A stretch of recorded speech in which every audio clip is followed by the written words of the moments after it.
नमस्कार। वित्तीय प्रबंध में हम काफ़ी चैप्टर कर चुके हैं।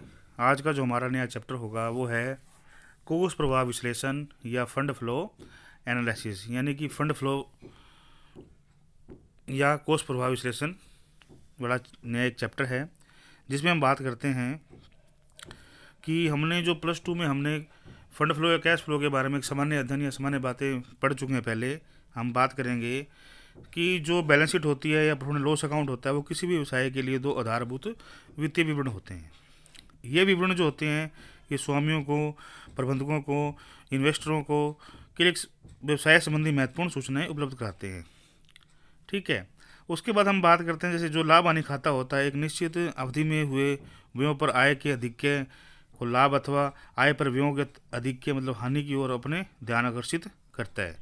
लेकिन जो बैलेंस शीट होती है वो एक निश्चित तिथि पर व्यवसाय के दायित्व और व्यवसाय की संपत्तियों को स्पष्ट रूप से बताती है।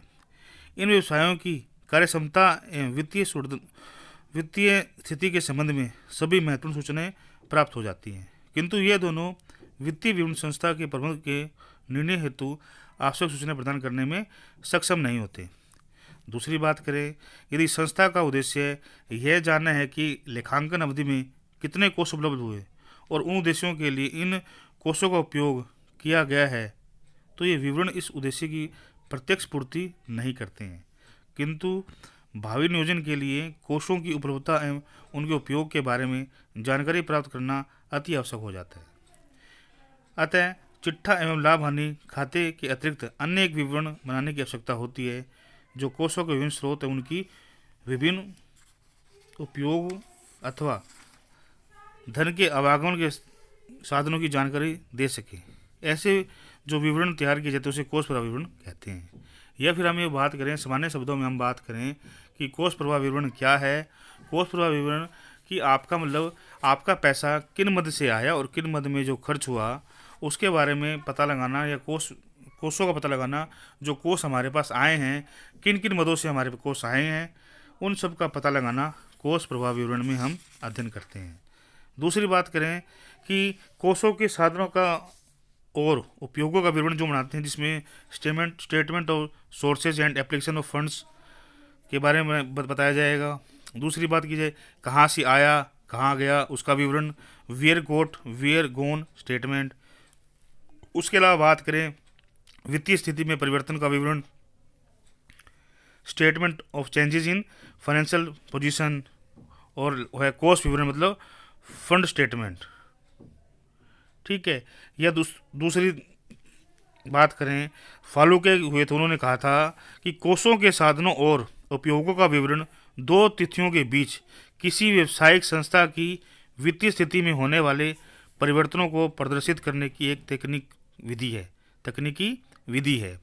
उसके अलावा RN एंथोनी ने कहा कि कोष प्रवाह विवरण इस बात का विवेचन करता है कि किन साधनों से अतिरिक्त धन प्राप्त हुआ है और किन मदों में व्यय किया गया। इसके बाद एलमंड कोलमैन ने कहा कि कोष प्रवाह विवरण एक कंपनी की लेखांकन अवधि के प्रारंभ तथा अंत की तिथि के बीच हुए महत्वपूर्ण वित्तीय परिवर्तनों का एक संक्षिप्त विवरण है। इस प्रकार हम बात करें, इस प्रकार कोष प्रवाह विवरण एक अवधि की, निष्कर्ष रूप में हम कहें या संक्षेप में हम कहें, इस प्रकार कोष प्रवाह विवरण एक अवधि की वित्तीय स्थिति का विवरण नहीं है, बल्कि वित्तीय संचालन, परिवर्तन, प्रवाह तथा आवागमन का प्रतिवेदन है। यदि लाभ हानि खाता या अर्जनों के नियोजन की तरह चिट्ठे की सहायक अनुसूची नहीं है, किंतु एक पूरक विवरण है जिससे उन सूचनाओं की जानकारी प्राप्त होती है, तो अन्य विवरणों से नहीं हो सकती। उसके अलावा कोष प्रवाह विवरण की तकनीक जानने से पहले हमें जो है कोष यानी कि फंड तथा प्रवाह फ्लो की बारे में जानना अति आवश्यक है। दूसरी हम जो बात करें कि जो फंड फ्लो स्टेटमेंट है या कैश फ्लो स्टेटमेंट है, उसमें मुख्य रूप से क्या क्या जो अकाउंट्स तैयार किए जाते हैं।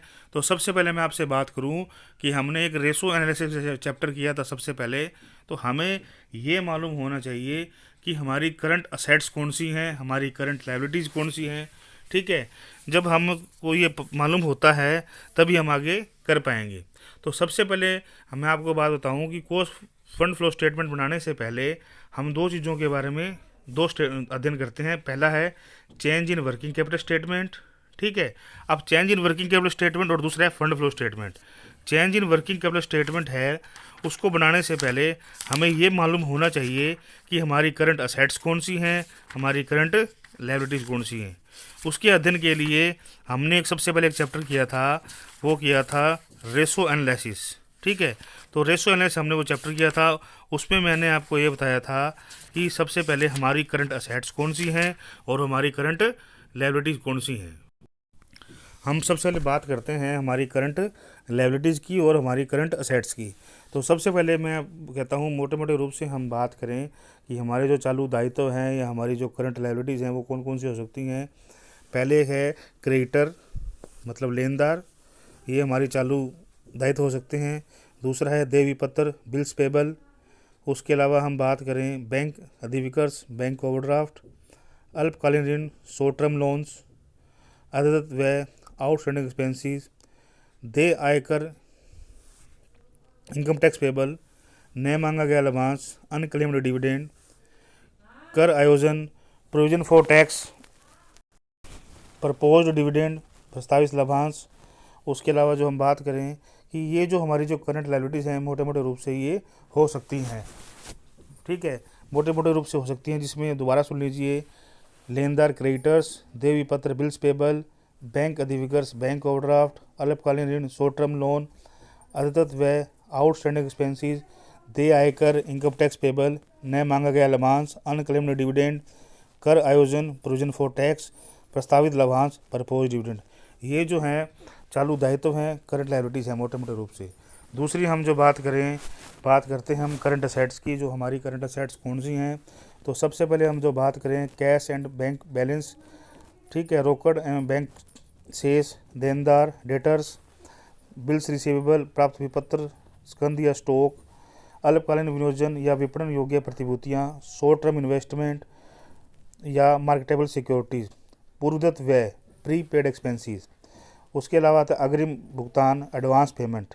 तो दोबारा सुन लीजिए, जो हमारी करंट असेट्स है मुख्य रूप से मोटे मोटे रूप से जो हमारी करंट असेट्स हो सकती हैं, कैश बैलेंस होगा या बैंक बैलेंस होगा वो हो सकती है हमारी करंट असेट्स, डेटर्स हो सकते हैं, बिल्स रिसीवेबल है, स्टॉक है, शॉर्ट टर्म इन्वेस्टमेंट या मार्केटेबल सिक्योरिटीज़ है, प्री पेड एक्सपेंसेस है और एडवांस पेमेंट है।